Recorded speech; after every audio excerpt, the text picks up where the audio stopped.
Respublikanı təqdim etdik sizə fərqli yollardan.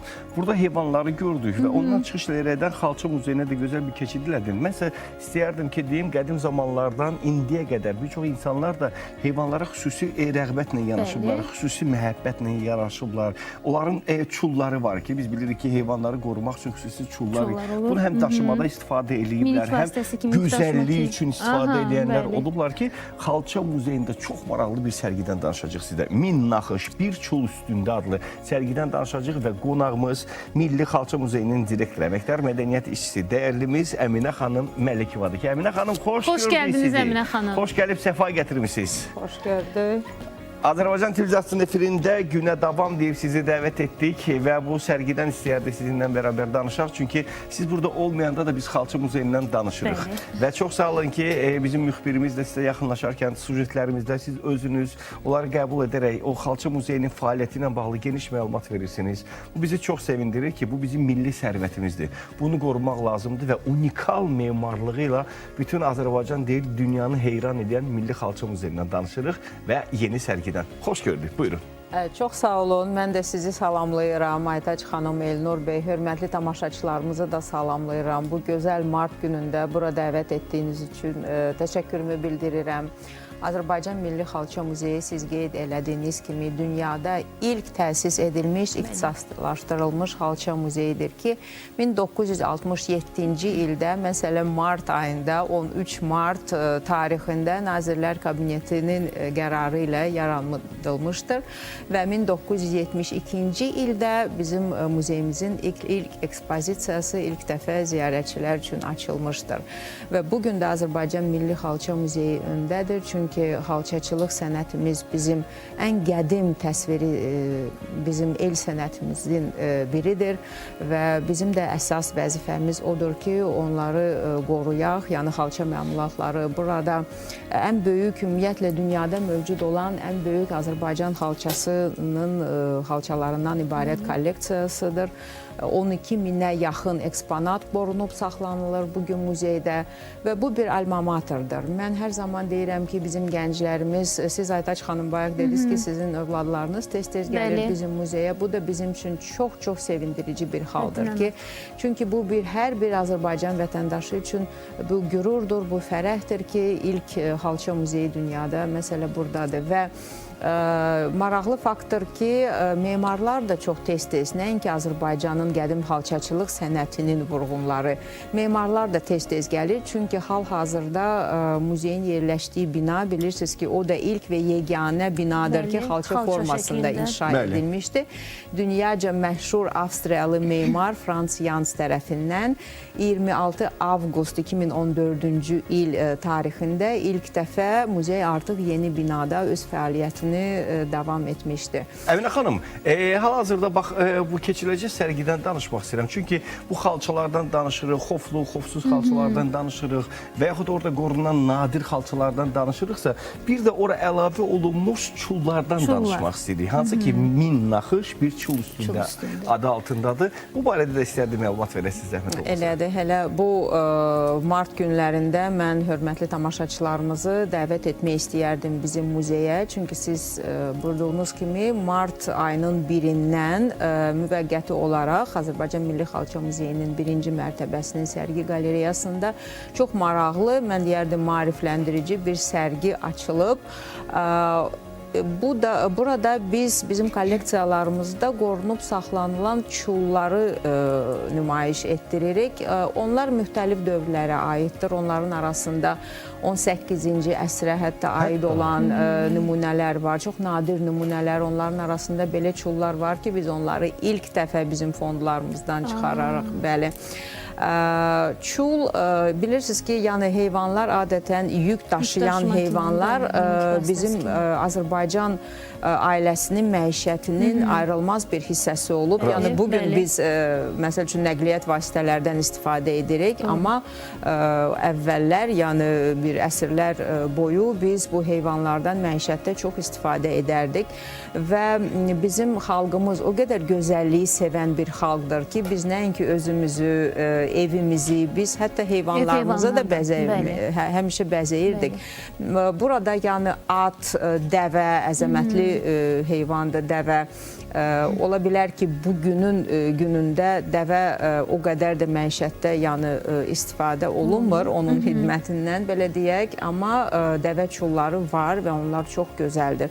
Burada xovlu və xovsuz xalçalardan ibarətdir. Əsasən xovsuz xalçalardan çullar düzəldilir və əvvəla bunların funksiyası odur ki, heyvana bir istilik verirdilər bu çullar.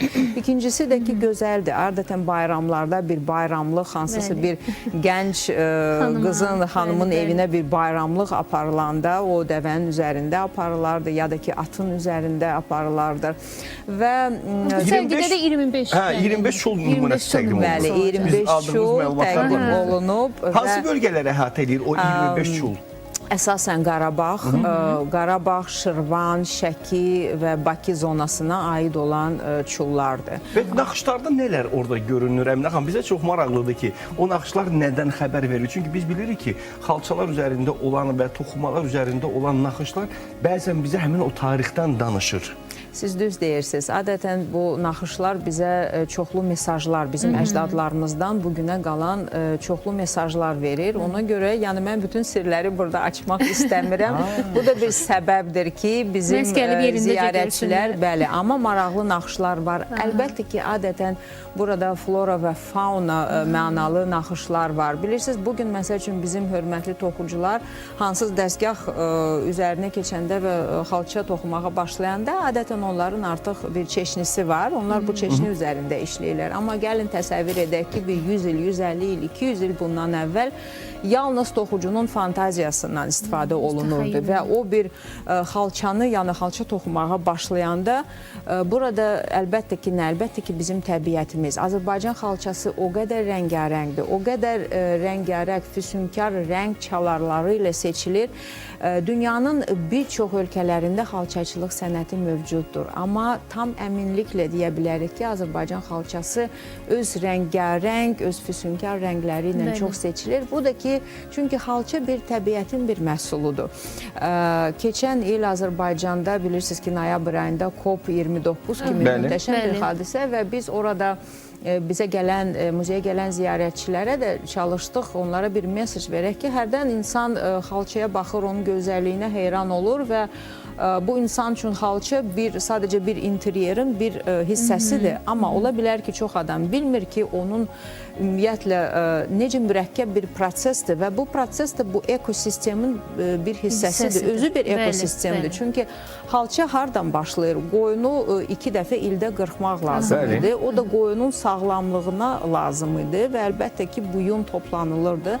Sonra neçə mərhələli bir prosesdir. Sonra maraqlı bir məqamdır ki... Yuma, təmizləmə prosesidir. Əlbəttə ki... Sonra biz təbiətin özündən də rənglər alırıq. Çünki buna da xüsusilə toxunuruq ki, təbiətin özündən rənglər alırıq. Mən bilirəm ki, uzun illər bundan əvvəl sizinlə bərabər bir çox layihələrdə bərabər iştirak eləmişdik. Mən hər zaman quramadan danışarkən sizin adınızı çəkirəm, Afaq xanımın adını çəkirəm. Çünki qurama sənətinin inkişafında da bax bu cür sərgilərin çox böyük önəmi oldu ki, biz öz tariximizi yenidən özümüzə qaytardıq. Unudulmaqda olan məqamlar var idi ki, onları yenidən xatırladıq və bugün əgər çuldan danışırıqsa, mən bilirəm ki, bizdə doğrudan da, bax bunu çox doğru vurguladınız. Biz də hər zaman vurguluruq ki, biz heyvana qarşı xüsusi bir mərhəmət hissi ilə yanaşırıq. İstər yük daşıyan heyvan olsun, istər minik üçün olsun, amma bunlara baxmayaraq xüsusi sevgi ilə və onları qorumaq naminə işlər görürük. Hal-hazırda da istəyərdim buradan üzümü tutum ki, bizi izləyən dəyərli Azərbaycan xalqı, ola bizim bölgələrimizdən bizi izləyənlər eşidirlər ki,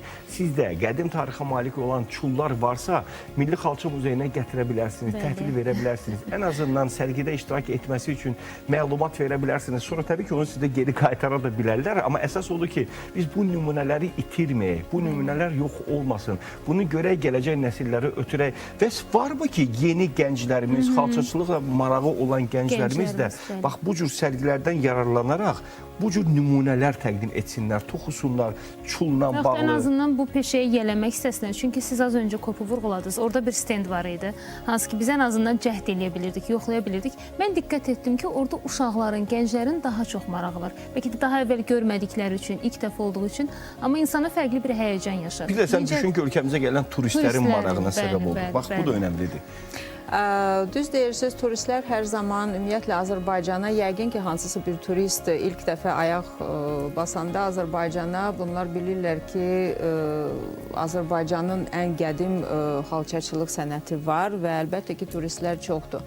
Amma bizim digər vəzifələrimizdən biridir ki, bizim gəncləri, bizim Azərbaycanda yaşayan bizim şagirdlərimizi, uşaqlarımızı maarifləndirək və bu gözəl qədim sənətə onların marağı sönməsin və mütləqdir ki, bizim qızlarımız, xanımlarımız, bilirsiniz ki, Azərbaycanda xalçaları yalnız xanımlar toxuyur. Ola bilər ki, müxtəlif ölkələr var, orada kişilər də bu prosesdə iştirak edirlər. Amma burada qadın enerjisi var, burada bir gender məqam da var, burada bir sosial məqam da var. Hansısa bir xanım, ümumiyyətlə, əsrlər boyu belə olub.